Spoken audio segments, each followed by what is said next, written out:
1. There we go. Ladies and gentlemen, I want to thank you for tuning in to another great episode of the Mark and Andre Podcast Show, the only film, entertainment, and conspiracy theory podcast on Spreaker.com. To our knowledge.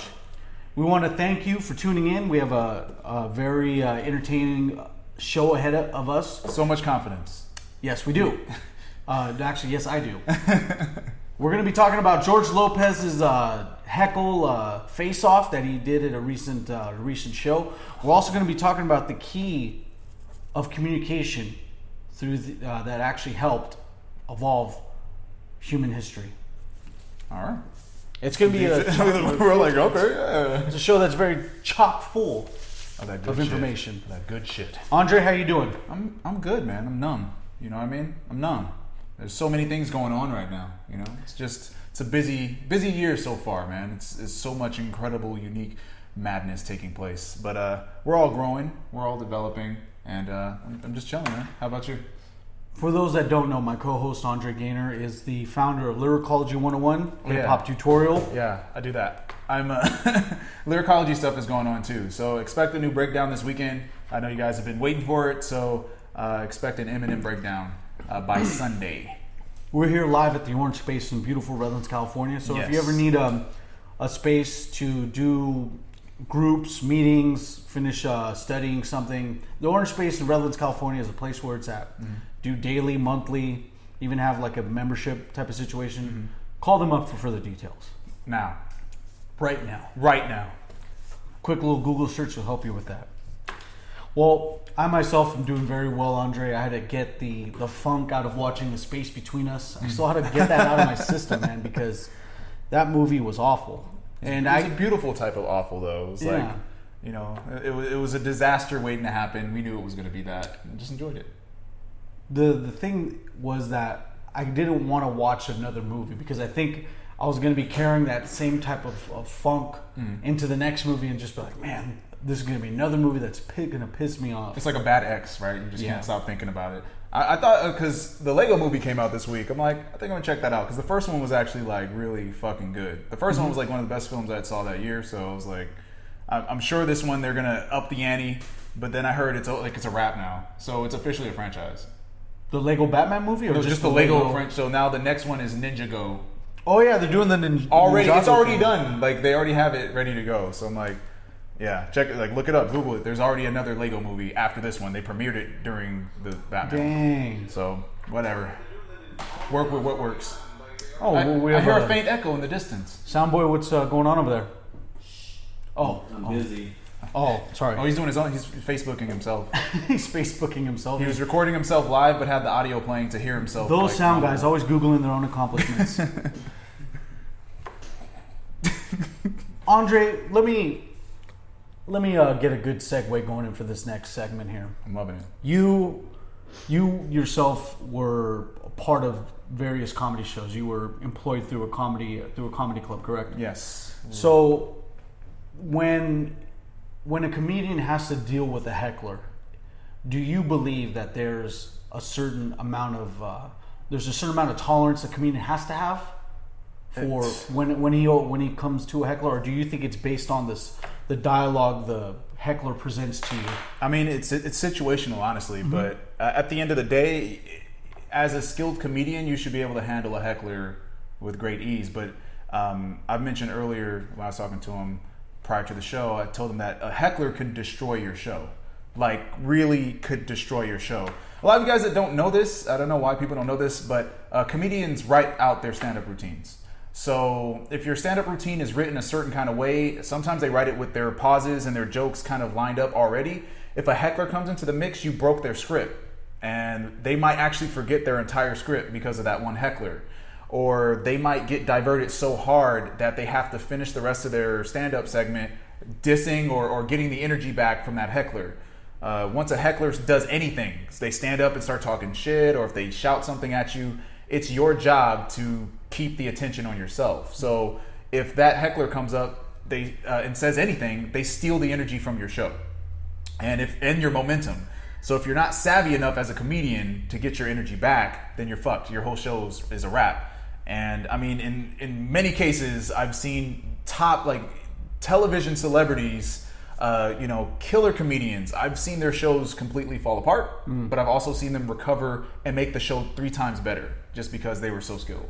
So it just depends. In your opinion, you think it depends on the severity of what the heckler gives you to then discern whether or not you should either keep going with it or have them taken out of the building completely. Yes. Okay. So sometimes you don't have to have a person taken out of the building. If you humiliate them enough, they'll be silent. Like, that's usually the case. Especially because most of the time they're drunk. Hecklers are usually drunk or just offended drunks. But I've also seen occasions where like someone tried to fight the comedian, or they threw something, like they threw their drink at the comedian, and they still managed to finish their set, be funny, and keep the person in the building. So, I mean, it's really about how you can handle it yourself, but it is situational, you know. So what I want to get to, yes, Soundlab, you had a point. Well, like you said, some comedians can pull it off. Some comedians can, the show will be ended right there. Have you seen Bill Burr's Philadelphia incident? Mm-mm. He had a heckler, and people. Well, first of all, it was a festival that was like a day long, so people were already tired by the time he started, and they were heckling him. But what he did was, for 11 minutes straight, just turned it on them completely. The whole entire audience? The whole entire audience. He started walking people out. Oh, like, fuck shit. you, Philadelphia. Fuck the Flyers. Fuck this. And then nice. It's one of the most legendary. Wait. And he was like in a bar, like it looked kind of shitty. No, it was in like an auditorium. Okay, no, I watched a different one then.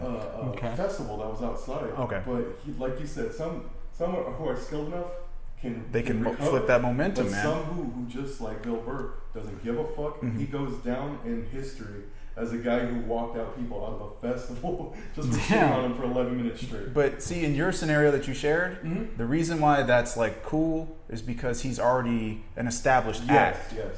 And heckling for established acts isn't as bad as you guys think it is, right? But I mean, at the same time, like I said, I've seen top level celebrities come in, do a show, it's a smaller venue, and they get booed off the stage or something, right? But I've also seen like acts with like, this is their first show ever at a bigger venue, and they're getting paid for it, and a heckler fucks their whole career. A heckler ruins their whole set, so they lose all their material. Then they can't recover from what that heckler did to the show, and now they're just asked out. With their reputation being squandered because of that moment. And that club's not going to book them again. So what Mark mentioned earlier, if you guys didn't know, I actually worked for an agency that booked comedians. So we were in Atlanta, Georgia, so we booked 2 venues, and there we called it the black venue and the white venue. Not to be racial, but you have 2 different audiences. So we would have to pick this lot of celebrities and tell them where to go. You don't put like rest in peace Bernie Mac, but you would never put Bernie Mac in the white venue because his material doesn't fit for them. And you wouldn't put Bill Burr in the black venue. Exactly. You wouldn't put Bill Burr in the black venue because there's 2 different responses in there. So we've actually, like, there's been incidences where we just made the wrong choice. We booked the wrong person for the wrong spot. No. We booked somebody that's very intellectually funny. Like, they're very well written jokes, like Mitch Hedberg style jokes, like really complex writing in a black venue. They don't give a fuck, and they boo them off the stage, or they heckle them off the stage. So it's all about momentum, man. So speaking of heckling, George Lopez recently had a show earlier this week, and someone recorded it inside the comedy club. He basically had a bit starting off saying that there's 2 rules of a Latino household: never date anyone black, and don't park in front of my yard. Yeah. So of course the joke comes with a couple of chuckles, a couple laughs, but then someone in the front row decides to stand up and start flipping the bird to George Lopez. He then proceeds to then say, "Get the fuck out." Like, you can leave, because he realizes that she's a parking enthusiast, and she's very concerned about where she's able to park, and she was just so upset that she wasn't allowed to park where she wanted to park. So she decided to throw the whole momentum of the show off. But yeah, basically George Lopez flips on her. Yeah. And in an act to gain the energy back to his show, he starts kind of riffing on her, but it wasn't comedic though. It was him really just cussing this poor woman out and telling her to get the fuck out of his show. Yeah. Now, the main idea that George Lopez introduced to this young lady was, if you can't handle, like, why would you come to the show if you can't handle being offended? If you know who's on the bill, right, and you know that the MO to D.L. Hughley was on that same show, and I'll get back to him at the end of the segment. D.L. Hughley was on that same bill, who is exactly how George Lopez is, except his is more centered towards black-centered comedy. Mm-hmm. George Lopez, he's been making a living making fun of Latinos for almost 20 years. Latino stereotype jokes. The issue that this lady had was probably something of the interracial variety, where she kind of found offense to it. Yeah. And she proceeded to stand up. And keep in mind, in a comedy club, she's in the front row, and George Lopez is in a center style type of I don't know. It's not stage. A rotating stage, full 360 degrees. Mm-hmm. So she's in the front row, so everyone can see her, and it's taking the attention away from the person that everyone else paid to see. Mm-hmm. George Lopez has to. What I think he honestly did, for example, this is what he did. It's like he hit the glass in case of emergency and just got his last bit and just like, you know what, I have no material for this, but I'm just gonna tell her to get the fuck out. Right. And he had nothing funny to say, but except just get the fuck out. Well, from your perspective, was he wrong? No. I think if in a situation where a heckler is trying to overtake your show and your bit, where a lot of people are taking their hard-earned money to see you, it's your responsibility as a comedian to then make sure that this situation gets taken care of either in a comedic fashion or to have a security just take her out. You know, I think he was able to assess the situation and be like, you know what, I can't make fun of her to the point where she's going to shut the fuck up, but maybe I could just get her out of here and then just nip it in the bud. I don't know. I think they're both wrong. They're both. That was fucked up on both their parts. Yeah. She's initially wrong for being upset. She was probably drunk by then because he was headlining, right? Yes. Okay. You have to buy drinks all night at a comedy show. So most likely she was drunk. He introduced this joke and it offended her, and she decided to stand up for herself. But in that process, I mean, yeah, she looked like a fucking fool standing up and throwing off middle fingers. But as a comedian, what I saw George Lopez do, he observed that she stood up and she was offended by the joke, and then he called her out on being offended by the joke, and then he used the same style of bit to address her, because the joke was you have two options, right? So the follow-up was you have two options. You could shut the fuck up or you can get the fuck out. Yeah. And then with that joke alone, he gained the momentum back. Yeah. He was done. He didn't have to say shit else to her. But he decided to just start bullying her. He just said, oh, you know what? No, fuck it. Get the fuck out. And he stole all of the energy, but he then overexerted himself and just kept going. Yeah. And started bashing this poor lady to the point where he forced her out. It did seem a little much. And that's what looks bad, though. That's why this is a controversial issue, because he started going hard on this lady, especially during these delicate-ass times. So he's flipping out on her because he's starting to look bitter. Yeah. Now, I've seen better comedians make this shit good material for another 5 minutes. Mm-hmm. Now, he already set up a joke and had a payoff and people reacted, but he had no follow-up jokes. He just started to become cruel and started to be an asshole. When your profession is being a comedian, there is a certain ego that goes along with it. George Lopez has a reputation of being a very great Latino comedian. Very big ego comes along with it. I don't agree. He is. Whether you agree or not, but it is. I mean, he has a legacy for sure. If you have audio CDs, comedy audio CDs, you made it. Okay. And that's point blank. The thing is that your ego comes into play where, oh shit, she's standing up, and if someone heckles you, they don't need to stand up. Right. Or she's already going the fourth degree. Right. By standing up and making a scene about it. Mm-hmm. The type of stage that he's on, where it's 360, everyone gets to see her. Mm-hmm. If she was in the back, it wouldn't be that much of a problem. Mm-hmm. Because then she'd be like, all right, just get that girl in the back, get her the hell out. Mm-hmm. She's in the front now. Mm-hmm. There's too many factors going along where he has to be like, well, I think she's cool enough to be here now. Mm-hmm. I thought he just read the situation early and got her out. Got her out as soon as he could. And I do agree saying that it is excessive, though. Mm-hmm. I do agree with that. He kind of went too far. Because that there's certain bit where he says, if you're in here and you think, if he just basically is like, you're in the wrong place. When I forget what he says, but he's all like, if you think you're in here for something else, you're in the wrong fucking place. Right. So, and I mean, okay, because I didn't know D.L. Hughley was in the show. Yeah. So with that information, that means that she probably, she was black, and she probably was there for other comics. But at the same time, from my understanding of how we handle hecklers, what he did, he was done. He did his job. Now, what he was supposed to do was just keep talking. Like he was just supposed to.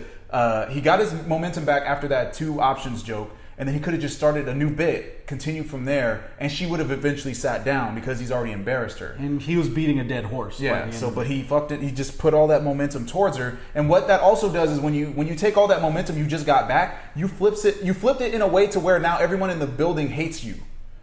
He made everyone like cheer at this poor woman. Yeah. And like basically motivated her to leave. Yeah, but I mean, when a comedian doesn't ever expect, well, they should be expecting hecklers, but it just something of that nature where it becomes so like coming up and then flipping him off in the front row. It's like you don't want it. You don't want to have that, especially having her back down, like sitting back down, right? Getting flipped off again. Right. You know, she was going to be the thorn in the side of George Lopez the whole night. Right. I think.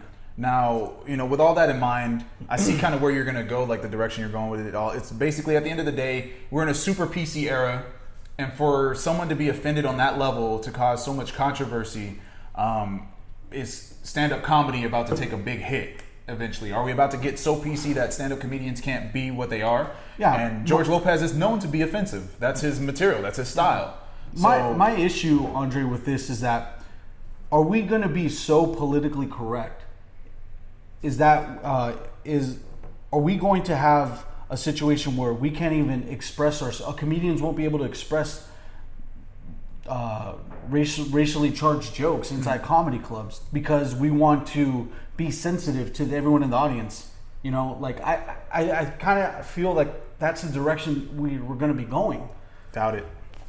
Highly doubt it, because the perspective of a comedian is to challenge thought and to, like, I hate to use Louis C.K., but he's the easiest to use. Louis C.K. is brilliant at what he does because he found the perfect format to offend you in a hilarious way. His joke writing is so it's so perfectly written and established that you can't be offended by the material he brings you because the joke is written so well. He will take you on most of his bits are about 2 to 3 minutes long, and he will take you on a 2 to 3 minute bit of the most racist, sexually charged, anti-Semitic joke he can create. And by the end of the joke, as offended as you want to be, you'll laugh before you feel the offense. That's the sign of solid joke writing. Yeah. Now, when we look at what George Lopez did, it was a bit lazy. It was an easy joke. His shit is easy. Yeah. It's just that he gives you, that was a very easy racist joke.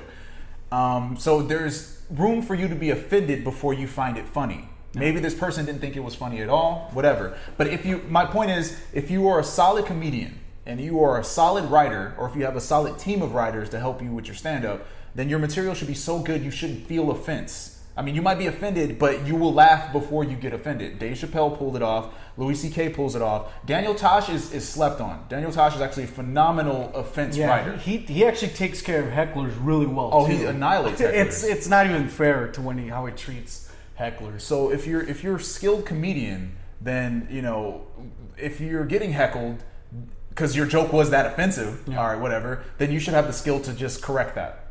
So in this case, I just saw a sloppy, or let's say I saw a lazy joke and I saw a lazy handling of a heckler. And somebody had a camera and now TMZ has it. What I think too is that not only, I'll give George the benefit of the doubt. I think he was taking a setup. He was going to get set up for another joke, and then she just sucked the air out of the room. Broke his joke. And he then at that point has to take care of the situation that it's in that scenario now. So, and the thing that also comes to mind too is that you're not really, the general rule of thumb for comedy clubs is that you're not allowed to record because people are, like you mentioned earlier to me, is that people are practicing their bits for bigger specials. Yeah, for possible stand-up specials. And if you record, like they usually tell you not to record because if you pull that material and upload that shit to YouTube, you just uploaded their special. So if you see it in the future, a special that they're trying to get paid from, and a majority of the jokes are in that special, not only is your experience as a viewer of this comedian it's ruined, but that comedian could potentially lose money. How many racial incidences have we missed? I mean, well, not even that, but like I'll give you heckler situations like this. I've been in since I booked the shows, because I booked the shows in Atlanta. That's 2 venues, 2 different race venues, so it's very, very particular. And then out here, I used to do a show with our buddy Matt, and it had a number of comedians. I used to do it every Sunday, new comedians every time, and they all had similar scenarios. There have been times where they've done a joke that was so offensive to another race, that other race heckles them. But they're funny enough to use that energy of that person being pissed off to make it funnier. Yeah. So George Lopez's concept was, if you can't handle the jokes, why would you come to a show? Yeah. Whereas the other comedian will go, since you're offended, I believe you're subconsciously racist because of a new joke. They have a whole new joke ready. Yeah. And then they lay it on them, and they completely flip the momentum, and that person has to shut the fuck up or leave. Like, it's not like he or she forces this other person that's heckling them out. Yeah. They just flip it a certain way. I've seen people get motivated enough to want to like fight after a comedy show, but people are nice enough to wait to whoop your ass until you're off stage. So I've seen a lot of it's mostly a joke that is that offensive amongst, like I told them earlier, the problem with a lot of comedians nowadays is they try to take formulas that they don't understand. So a number of the cats that got in trouble were the ones that tried to pull Louis C.K.'s jokes off. Mm-hmm. But the only thing they understood about it was the concept of Louis C.K. offends people. Louis C.K. talks about raping grandmothers, and somehow it's funny. Yeah. So these guys go, I'm just going to make a grandmother rape joke. That's not how it works. Where his celebrity is going to leave buffer room for him to say that. Yes, and it also, because Louis won't write a perfect joke before he recites it. Louis not going to use a joke until he's established that the joke is perfect. But these other comics, it's like they just take the last corner of Louis' style and expect that to work. Then they say something really offensive about Muslims, and now you have a Muslim person upset. Yeah. But even then, that is what the platform of stand-up comedy is about. It is about triggering ideas, getting shit running in your head, basically. Hey, do we have any comments or anything? Or Big Nug says hecklers deserve it. Attention whores. They are attention whores. Yeah, they definitely are. And then Trump America now. It was the Trump approach. Trump approach. Okay, cool. I guess one fact I can give you guys, and this is racially, it's like a racial statistic, but it's not any professional statistic. Out of all of my experience and all these comedy shows I've been to, the most common heckler of a white person is a white female. White female is always going to ruin a show if she's drunk. Yep. It's just like they have this outrageous privilege, and they just, like, a comedian will say a joke and they'll like stand up and agree with the joke. It's not like they hate the joke. They just go, I agree with that, yeah. And then they run on stage and shit. We've seen some outrageous white female hecklers. It's never a white male. The only time a white male gets involved is if, like, their girlfriend is the one being insulted by like the female heckler is doing something crazy and the boyfriend has to protect her and his ego, whatever. Now, in the black community and other minorities, it's usually all of them. But you're most likely going to get a black female, and usually they do the same thing, but they're more aggressive. They will shout over your jokes just to shut you up. And then if it's a black dude, like, he will literally tell jokes instead of you. So he will start roasting you, and if you don't roast him back, he will take the momentum completely away from your show. As far as Hispanics are concerned, same deal. They run all in the same group in a weird way. It's like, you offend the female, then she's going to, like, start tripping out, yelling and all that shit, and the dude usually is going to roast you back. He's going to start fucking up your show. Or say he's going to fight you one-on-one, and then it's you against him and his cousin. Right, yeah. Of course, a trunk full of cousins ready to go. So when it comes down to that whole response, these comedians already know that. This is me telling you something that comedians already know. They have to be prepared. Exactly. When we booked certain comedians, we go, okay, we're going to put you in the white venue. You cool with that? And they go, oh yeah, that's fine. Yeah, I'll be ready for the Beckys. You know, like, they already know what to expect as far as hecklers are concerned. So if they're smart enough and they're a good enough comedian, they either pre-write jokes, or they're pre-write jokes to prepare for heckling, or they pretty much have their mindset prepared to break from their script.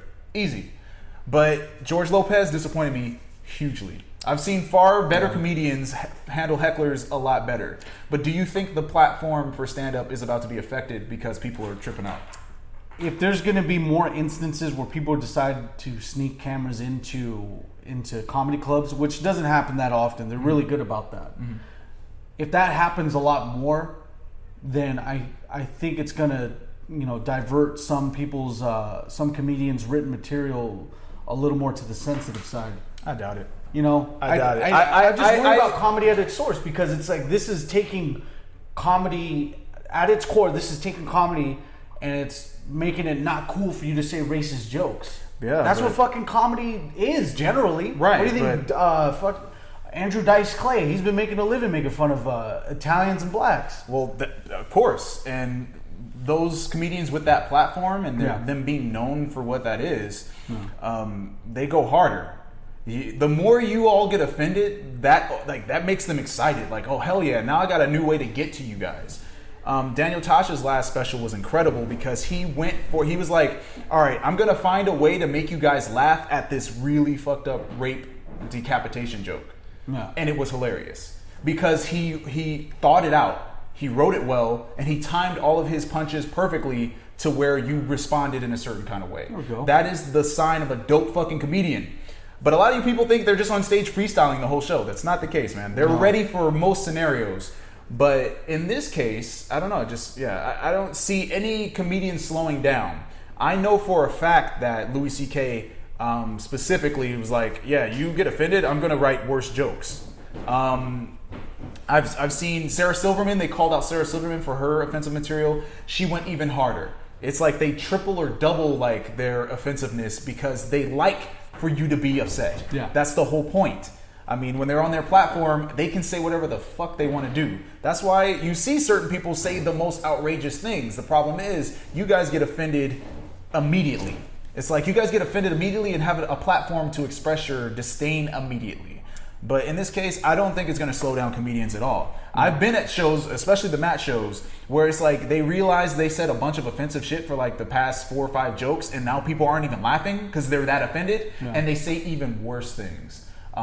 It's really, I don't think it's going to shift anything. That's what comedy is about. Comedy is about pushing boundaries, and those boundaries are your social boundaries. And that's the whole point of it. So you guys are fucking, just stop taking it so seriously. That's what comedy is. She came to that comedy show and she got offended. She lost. You lost. Welcome to the George Lopez comedy show. Right. Exactly. So come on, you expecting to say some nice shit to you? Fuck you. When I was reading the feeds that he got, people were really feeding into the articles that was available as a link. Right. Like, watch George Lopez kick black woman out. When the context of the whole story is that George Lopez had to take care of a heckler who was, I guess, black, because the footage is it's inside the dark. It's in the dark. It's inside the dark. It's within the dark. It's in the dark, so I'm not able to tell. But it's clickbait links, and then it feeds onto the idea of, oh man, he kicked the black girl out. I'm pissed. Like, just reading all that bullshit on social media just is like, well, I had to bring to the light, like, no, you're taking it to a context where it's not that. It's based around comedy. It's not based around Mexican George Lopez throwing out black girl because he doesn't like her in the front row. Right. It's nothing like that. Right. But I mean, come on, clickbait is going to get clicks, dude. That's how it works. That's business. Well, let's stop that tonight with the hashtag so powerful. I'm just kidding. Let's protest, guys. But in all seriousness, I mean, it was just, honestly, on the surface level, what George Lopez did was he told a lazy joke, and he was lazy about handling his heckler, and she got pissed. So she got pissed, he kicked her out, whatever, Yeah. You know what, it's crazy that there's more stories about George Lopez passing out drunk in casinos than there's anything positive about him. Hey, because I don't see much positive from the dude. I think he's the saddest guy ever, to be honest. Well, that's how I think he hates his own jokes. I think he hates his own jokes. Well, that's how comedians are. Comedians use the expression of humor to make other people laugh, because inside they're emotional wrecks. Right. I mean, look at Soundboy over here. Every joke he tells, I can feel him one step closer to pulling that trigger. So, we really got to get that gun away from him. Can't stop crying. Can't stop crying. I'm sad, y'all. But no, just another note for the sake of comedy. If you guys are just tuning in, we're discussing George Lopez's situation with this heckler. Ends up kicking her out. They've turned the story into this big racial situation. It's not that, but there are far better examples. As a matter of fact, If you guys really want to get entertained, just type in comedians Heckler. Like, type in comedian Heckler on YouTube, and you're either going to see a comedian fucking fall apart and bomb. And basically, bombing is none of your jokes land, nobody's laughing, nobody likes you, and your 5-minute time feels like an hour because you're failing. Now, if a person's bombing, and that opens the platform up for a person to heckle you. Now, if you're funny, if you're naturally funny and you're not relying entirely on what you wrote, you can get out of that no problem. I've seen a lot of comedians, like I said, they let go of their script and they just started riffing. And they're just like, okay, this guy, he's ugly, he's got this shirt, you fucking fat fuck. Like, and he just goes in on the audience and all the people that heckled him. And not only did it help him recover from bombing, it made his material more interesting and it made it more exciting because he's obviously coming off the top of his head. Now he's improvising and he's way better at improvising than whatever he wrote. But I've also seen a heckler just destroy a comedian's confidence and break them to pieces, and they're shaking on stage and they look fucked up. Great comedians, especially, like, I'm trying to remember, you told me about the Bill Burr one. I can't remember who this comedian was, but essentially this guy had a show in some like Hickville area, and he's like in a barn, no joke, it's like a damn near, it's a barn. And he's getting heckled by the entire venue. The entire venue is booing him, yelling at him, throwing shit at him. He fucking handles that shit. He's like, his material, he's just like, fuck my material. I hate all of you, and he just goes in on everybody in the building. He doesn't leave the stage. He does his full, I think he was about to do 45 minutes. He did his full 45 minutes without stopping, and he handled everybody in the crowd like a man. That is comedy. Tough crowd out here. He handled it though. He's like, he took it because he's like, he started making fun of his agent. Like he's like, my agent obviously booked a show, that my nightmare show, everyone hates me, all of my enemies, my ex-girlfriends, everybody's here, so fuck it, let's go. And he handled that shit very well. There are tons of comedians. Hannibal Lecter for real. Hannibal Buress, Eric Andre, I've seen Bill Burr, Louis C.K., Master Heckler Management, D.L. Hughley, Martin Lawrence, Joe Rogan. Oh yeah, I love Joe Rogan. Hannah Montana, everyone. Just check out all of the, there's so much footage, guys. Look this shit up, and you will see the power of a very good comedian. D.O. Hughley actually mentioned too, because he actually has a radio show, and he was talking about the night previous, which was that George Lopez incident. Mm-hmm. He actually mentioned to people, it's like, you know what? If you're going to be offended by anything that I say or anything George says, your opinion doesn't matter for the context of that show. Right. If you bought a ticket to our comedy show and you got offended and you want to be heckling, that's not what you do. Right. You don't go to, like, he even used the example of sporting events. Mm-hmm. You don't go to a baseball game and expect, and if you get hit with the foul ball, you should expect some amount of danger when you do that. Same thing with front row at a basketball game. Front row at NASCAR, you know a car is going to fly into the crowd. You got to be ready for it. You got to be prepared for those situations. Right, That's what D.L. Hughley mentioned about the situations. Like, you might be offended, but don't take it too seriously because you're in a comedy club. It's not like he's doing it outside at a college campus. Right. Just at a grocery store, yeah.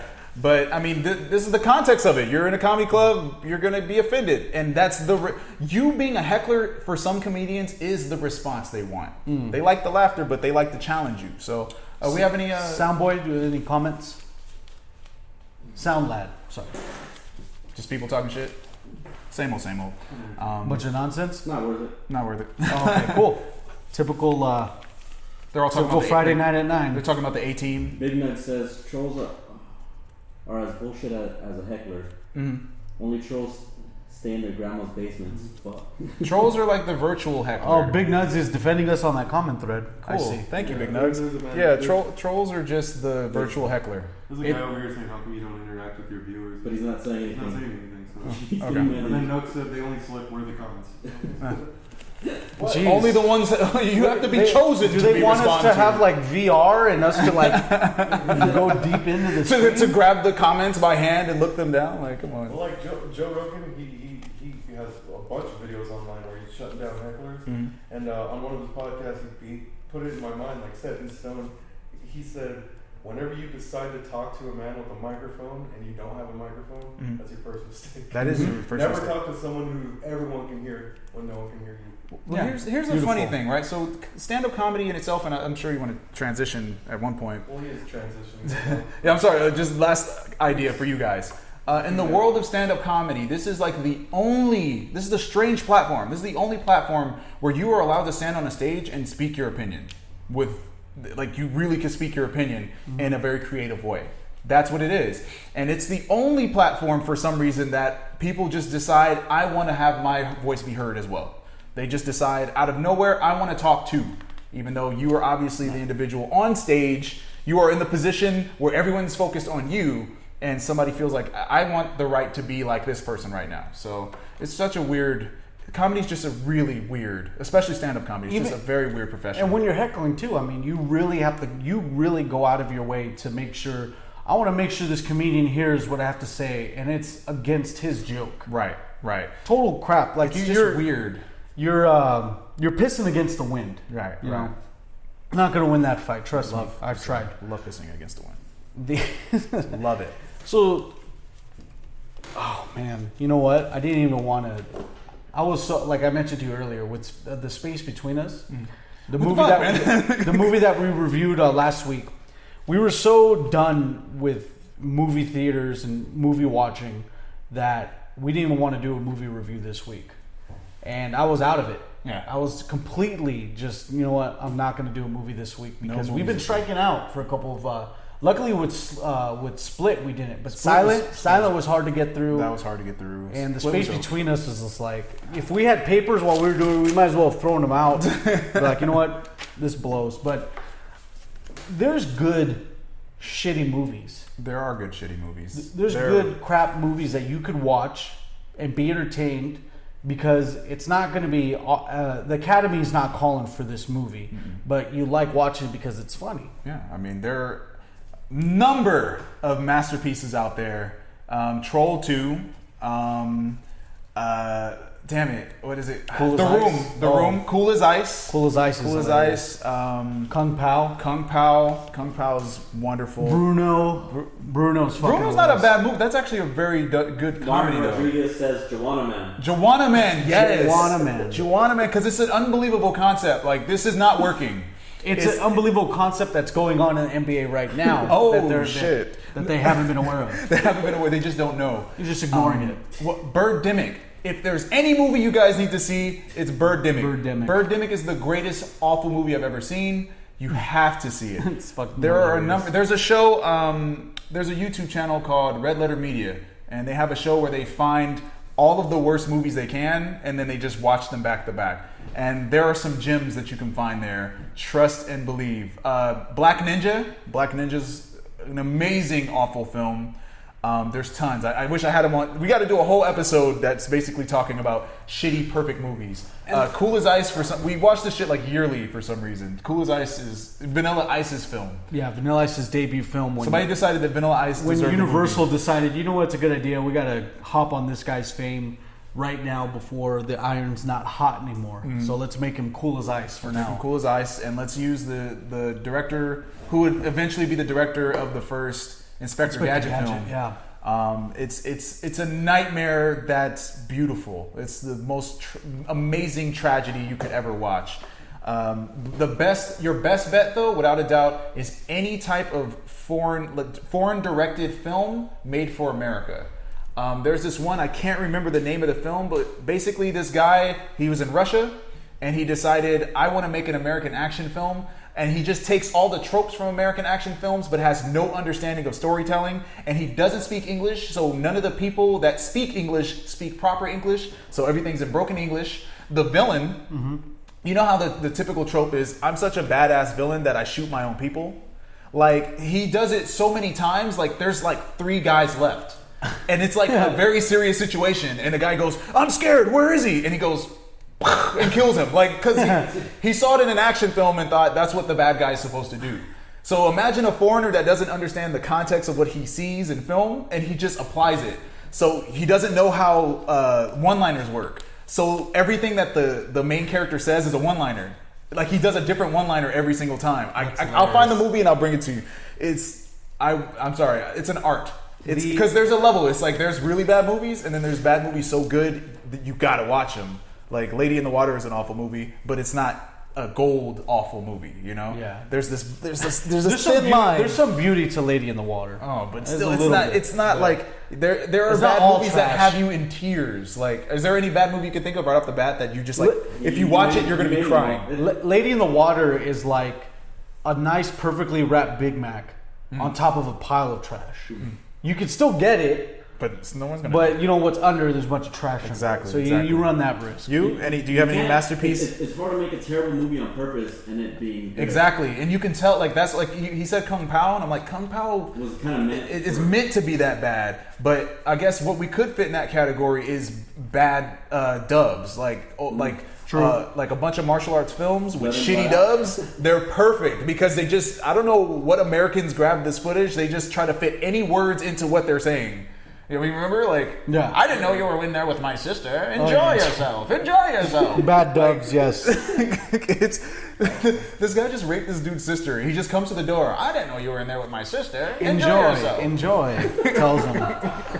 It totally was not the. Like I know that wasn't the line. It had to be his girlfriend or something. In the dub, it makes it his sister and his mom. Right. It's just for the situation at hand. It doesn't make sense. It doesn't translate well. Forgive the pun, but it didn't.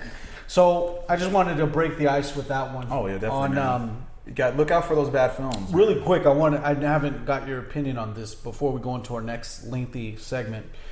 What is your number one pet peeve inside the movie theater? Inside the movie theater, without a doubt, when I was younger, I was my own pet peeve. You were the little kid? I was just we always like turned it into Mystery Theater 3000 or whatever. We just Mystery Science Theater. Thank you, Mystery Science Theater. So we would just be riffing the whole film. Like anything that happened, we would have jokes ready and we would just joke the whole time, no matter how full the theater was. And you've been there. It used to be me, you, John, and like Michael. Yeah. And we're sitting in there and like we're riffing the whole time, and people are getting pissed and leaving. And like I'll never forgive myself. Yeah. That was wrong. But now that I go to theaters and other kids are doing it, I'm like, oh, this actually does suck. Or I don't. One I don't like is when there's like a really intense trailer, and then after the trailer's over, there's just like random quips of opinions. Or, yeah, like or like just random bullshit. Like I always throw out the flop. Right. oh, see, you're that guy. You're the guy. When You're it's a him. flop, when it's a flop, you throw out a flop. Well, This is me. The fuck? right. Okay. That's what I like to do. The No, okay. One for sure. Opening night for any like big film. the round of applause at the end. Everything. We're I gonna hate cheer that for shit. every. I no joke. We because we had a very serious Twilight friend. Like she was like I'm not gonna kid. It's bad. So she took us to see the last Twilight film. She first of all she made us a PowerPoint presentation, and she like I'm not joking right now. I usually joke like that. She gave us a PowerPoint presentation of all the films, and then she made us watch all the films in order, and then we went to the theater. She paid for all our tickets, all our seats, and then we watched the movie with a bunch of twihards. And it was a living nightmare. It was a living nightmare. Just imagine bad. screaming, like not a joke, screaming the whole film. Just screaming. Well, I'm just glad that franchise is over. Thank God. Is it? Yes. It's back. Get ready this summer. If you thought Twilight was done, think again. All we have to do is cock a shotgun. Cock a it's shotgun the and you got a back. new film. You I'm back. I'm here to take a bite. I heard that like the chick actually rewrote the series if Bella was With the other dude? No, if the Bella was the vampire and Edward was a regular person. So swapped everything and just went God. from there. Oh, you guys know 50 Shades of Grey was a fan Yeah, who wrote to be an exotic novel. That's It was a fan fiction about Twilight. Oh shit! And then she just switched around some names. 50 Shades of Grey. I'm ready. I'm ready for 50 Shades of Flair. Or 50. If you check out my Instagram, it's just Ric Flair swapped with that dude from 50 Shades of Grey. Old ass Ric Flair switched out with the chick. He could be all our dad. He could be all our dads. You can't take that away from Ric Flair. He could be our father's fathers. He's all our dads. The what I wanted to get to, and I found this on a research study that was going on. I was watching on a YouTube video. Great, now I have hecklers on my own fucking podcast. You paid no money to see me do this podcast. Are you offended by this podcast? Huh? What'd you expect? If you came to be offended or not be offended by this podcast, you need to get the fuck out. The fuck? I hate the studio audience. God, the podcast is over. It's too many hecklers. I can't handle these hecklers, guys. Security. Oh, hey, you guys are the securities. Wait, you guys are the hecklers. Get yourself out of here. I'm turning on my own sound boys. Turning them on, niggas. Stupid. So I was there's a research study that actually acquired a bunch of data of information over the lifetime of human existence. Mm-hmm. So they actually had everything timetable where it's 350,000 years of being hunter-gatherers. Mm-hmm. Then we go to 10,000 years of agricultural development. Mm-hmm. Then 250 years of the industrial age, and we are only 179 years in the technological age. Mm-hmm. So as you guys, the gaps are closing like rapidly. At this type of rate, we've increased human development by almost 9,000% every single time, and that adds up every single time for each cycle or age. So, I mean, where are you getting at now? That like what are the reasons for the acceleration in human evolution is what I want to get at. It's impressive, you know, from us being hunter-gatherers with small families, and then we have only 10,000 years of deciding to stay in places and actually start doing developing agriculture within our own spots. Mm-hmm.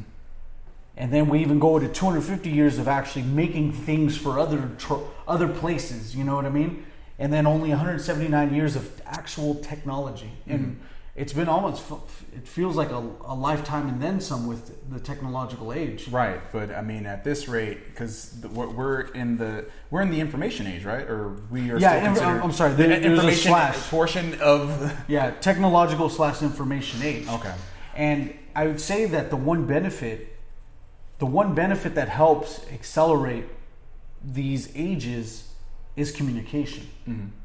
Being able to directly communicate instantly, like what we're doing right now, like with all you guys watching us. Yeah, exactly. But it started with baby steps. It started with if I had my own family, you had your own family, and I had fire, I wouldn't want to share that secret with you, right? Because I want to kind of keep it to myself, right? But when we decided to then. That's why it took 350,000 years for us to get out of that hunter-gatherer age. It's just like we were. Well, it was survival. We were always being nomads. Survival of the fittest and exclusivity. Like, if we're this group of people. It's a small group, but we're this group of people, and we have formed, the ability to house ourselves. Yeah. And this group over here has no clue what the fuck housing is, but they know how to use and establish fire. And then this group over here knows how to somehow, I can't say they farmed, but they were hunting and had the best hunters. Established tribes. Right, established groups. Yeah. And it's like they all had their exclusive ability. And over time they eventually learned to work together. But it was a communication thing. So if I'm the distance of Africa to Europe, and my colony is special in fire or whatever the fuck, and your colony is special in hunting and gathering or whatever, we'll never run into each other unless we really journey out that far. Yeah. But the odds of that were damn near impossible. Like they weren't doing the Oregon Trail fucking 350,000 years ago, or way fast. From that amount of time ago. Right. And that's why you see the 10,000 years of agricultural age going down to 250 years of the industrial age, is that we decided that communicating with other places is better. Was helpful. Yeah, networking ended up helping us rather than hindering us because we were able to trade goods and services. It started like that. Right, which is a form of communication, which you're getting back to, right? So I see where you're coming from. It's like, at the end of the day, if you think about it like this, it's hard to do a bunch of shit by yourself. Like if I'm working on something, let's say I'm a music producer and I record the music, I produce it, I play guitar, drums, bass. I do all of the work of a bandmate and I do all the work the producer does, and I publish and market all my shit myself.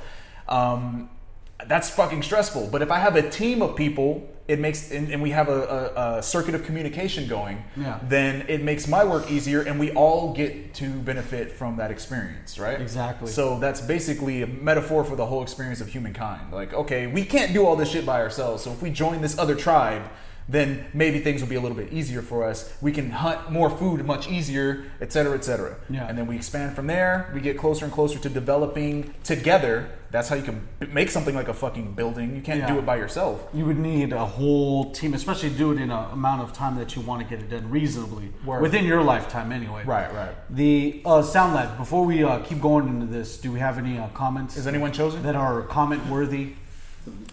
Bunch of faded people, we got a lot of stoners watching you guys. We Good, so, man. we so What we faded got? right now. We so faded. One guy said, "What am I watching?" Nice. Dang. Nice. That sounds like the general audience. Of the I think they're Monty all Montoya replying show. like, yeah, what are we? Like, they're just agreeing.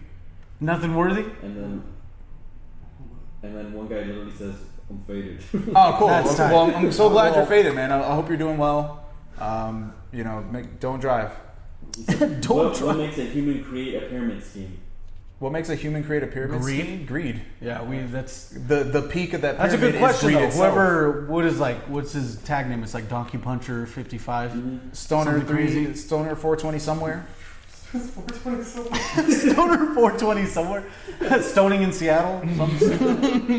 But yeah, it is greed, Stone Age. and it's always up to some human to do that. But from us going to 250 years of being industrial, actually making assembly line products, and then 179 years of being in the technological age to where we're at now, you and I right now podcasting to potentially hundreds of thousands of millions of viewers, If not more. if not more. I would say even billions. Of thousands. But we have that ability now because we were able to share information with tons of people to actually get us to this point. And like I mentioned to you, I think that peak of of acceleration actually started with the smallest form of communication, the actual telegram. Telegram. Beep, beep, beep, beep, beep, beep, beep, beep, beep. Beeps and boops. Just Beeps and deeps, boops. dots. Deeps, dots, Took beeps us- and boops. You know, Where the you at? Where tragedy- you at? Beep, beep, beep, beep, beep, beep, the- beep. Where you at? the tragedy of the Titanic was sent through telegram. People was. found out through telegram. It's just crazy how that started into, you know what? I want to hear that other person's voice now. I want to directly connect to him that way. And now that wasn't enough. Now we have to do FaceTime. Now we Right. have to do, But it's funny because what you mentioned is, or what you're getting at is like the technology of transmitting an idea to another person got faster. That's all it is. It's an evolution. Exactly. So yeah, you went from fucking, you know how long that process is? Morse code is by letter. You go by letter. So you're individually sending little dotted letters to another person across wherever you are. You couldn't go across the world just yet, but across the nation. It's fucking nuts. Sending a postcard or sending a letter. If you were, I don't know, at the gold rush in 1849, Right. just chilling there, and you wanted to send me something all the way in Siberia. Right. I don't even know. Hey, I don't even know if that letter's gonna get to me. It's never gonna But make- New York. I'll say New York. That York. would have to take about 3 or 4 weeks. It was around Old York time. That was Old York. That was just Old York, sorry. Bjork. It was Bjork. York. It was Bjork. It was Bjork before New York. So it would take months for mail to travel. And that's if your mailman didn't get robbed or killed in the process of bringing you some With shit. no tracking number. With no tracking number. There's no way you could... I'm here to request my tracking number. For no the package. receipts. And you have No no, receipts. you have no clue if your letter made it or not, you know? So that's even more fucked up. Even like in silence, right? Like in silent or whatever, like they got a letter, but that shit was like way too late. Like they got a letter and they were like, I need help me, somebody. And that was like years later. In the it was year- like years after he wrote it. In the year of our Lord, 1899, I hope this letter gets to you. Carrier pigeon just takes it. Oh shit! I hope he's getting it. I hope it's just But just gets shot. Communication was key, and communication Yeah. is key today. We are communicating with you. This is the highest form of communication we have. And when it comes down to it, if I wanted to, like, let's say we had to do a very serious meeting right now, we'd all get on some kind of Skype situation, and we'd all see each other, and we'd establish a plan, and we'd make some business happen. And we might start a business, we might I don't know, we might start a farm, we might start any type of idea we can create, but it's instant compared to what they had back in the past. Yeah. Plus, we're more likely to communicate and trust one another, which times have shifted so drastically. I mean, the whole fact that we are able to give you the news that we just shared earlier, the George Lopez situation, the shit just happened basically, and we're already discussing it. It's that fast. Everything has sped up to a point where it's unbelievable. And my assumption is that at one point or another, we're going to get faster than this. Where everything might just be instantaneous. Yeah, so I mean, who knows what... I mean, we're already at the hologram stage, so whatever else form of advanced communication we can create, it's going to go down. How are our faded viewers doing? They keep writing, I'm still faded. Well, no, it's because... I'm mad faded, B. They say what you guys are saying like at the same time, so somebody said Morse code, and then I threw in Morrissey code. The Morrissey code. Shit like that. Cool. Edward Snowden exposed how technology is being advanced. Yes, and I mean, we're not going to go into that, but I mean, at the end of the day, we're only using the communications that we're allowed to use. I'm sure the military has something way cooler than you can interpret. Scientists just now, hand quotes, discovered an internet 3,000 times faster than the internet we use right now. That means the military's bored with it and they're about to introduce it to us. So we'll just break you off a little bit of it. We'll break you off a little bit of this 3,000 times faster internet. Martin says, soon enough we'll all just be able to see into the future. Hey, that'd be tight, man. Or it'd be like AI where we just my thoughts just go to your thoughts. Sketch. Yeah. No, that you wouldn't, It'd be bad. Well, you wouldn't be able to peer into the future. Yeah, that's one thing you can't do. He's lying. You can't. Minority Report. No, that can't happen. Where's all these stars coming from? Yeah, where's the stars coming from? Yeah, do we have to move the PS4 controller? No, you're good. Oh, okay. A star came up. Big Nut says, check out the occult lectures for foresight. On Foresight. Oh, okay. Is it the occult, educated guesses? Is it the Occult Lecture YouTube channel? I don't know. Is it the YouTube channel, Nugs? Brother Panic? That's the dude's name. Why are there magical creatures popping up on the screen right now? And why is it so happy? Why is it such a joyous occasion? For all our listeners, that's technology. For all our listeners, we have joyous, happy little things popping up on the screen for our live stream. These are not things that we have done. Enjoy it. Just enjoy the happiness, bro. You know what's funny because people are. YouTube says. Oh yeah. Okay. Cool. You get someone without tracking on their package, they'll go nuts. Versus how they had it 100 years ago, where you just pray. You weren't able to tell to see. Have you got my package yet? Right. There's no way you could even ask because the you wouldn't know. You just have to assume that it got there. Yeah. I like watching Westworld and they're like sending letters to each other. I'm like, that sucks. Yeah. I just send a letter to a guy and trust that he fulfills his mission, knowing that people kill messengers. Yeah, that's what Wells Fargo was, a bank transportation company that actually had to be strapped to send amounts of large amounts of money, gold, goods. That's what Wells Fargo was back in the day. They were nothing but hired guns to transport dough, and not even get a fraction of it. And you know what? They still do that today. Right. If you think about a bank, that's what a bank is. I do it. I make big cash. Ladies and gentlemen, I want to thank you guys for tuning into the hour-long Mark and Andre podcast show where we talk about film, entertainment, conspiracy theories. I'm now going to leave the show floor to Andre Gaynor, founder, overlord of Lyricology 101. Mm-hmm. He's here for his shameless promotion. Shameless promotion time. If you guys don't know, I am a hip-hop instructor. I teach people how to hip-hop. So if you guys are interested in learning how to hip hop, I can show you. If you want to check me out, you can check out my channel Lyricology 101 on YouTube. It's at youtube.com/Andre Gaynor. That's youtube.com/AndreGainer. And basically, I have videos that teach you specific rap techniques, how to develop your punchlines, wordplay, metaphors, multi-syllables. Or if you don't know what the fuck any of that is, I just take popular hip-hop songs and I dissect every aspect of the lyrics. The rhyme schemes, the metaphors, punchlines, all that shit. I show you everything and how it works. So if you guys are interested, check it out. And if you are from the Mark and Andre podcast, please let us know. I want to know if you guys are checking it out because we're about to hit 40,000 subscribers. I'm thinking by Sunday. So 40,000 by Sunday, and then I'll be putting out an Eminem breakdown this weekend. So if you guys are interested, it's going to be a new Eminem verse, and I'll just dissect that whole thing. You guys can check it out. And then I let you guys vote on the following breakdown. So if you guys, just check it out. It'll be fun. I try to make it as fun and interesting as possible. So check that shit out. Cool. And Landa Calrissian says, I have a slight pain in my hip hop. Oh, okay. So what happened? Well, in order for you to dissect in order for you to fix your hip hop problem, 50 cc don't let your hip pop. Wow. Do you have a hip hop? Is he a cool dude? So yeah, check it out. Tough crowd, out there. So yeah, thank you guys for checking it out. Lyricology 101, check it out. Thank you guys for tuning into the Mark and Andre podcast show. We'll see you guys next Friday, live 9 p.m. Spreaker.com or streaming on the Mr. Stream Thing GTP YouTube channel, correct?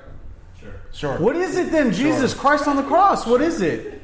It's Mr. Stream Thing GTP. Fuck yeah. When he says, I'm like, is that right? He's like, yeah, whatever. Well, these fucking millennials, man. They change it weekly. It's not it. That's not it today, bro.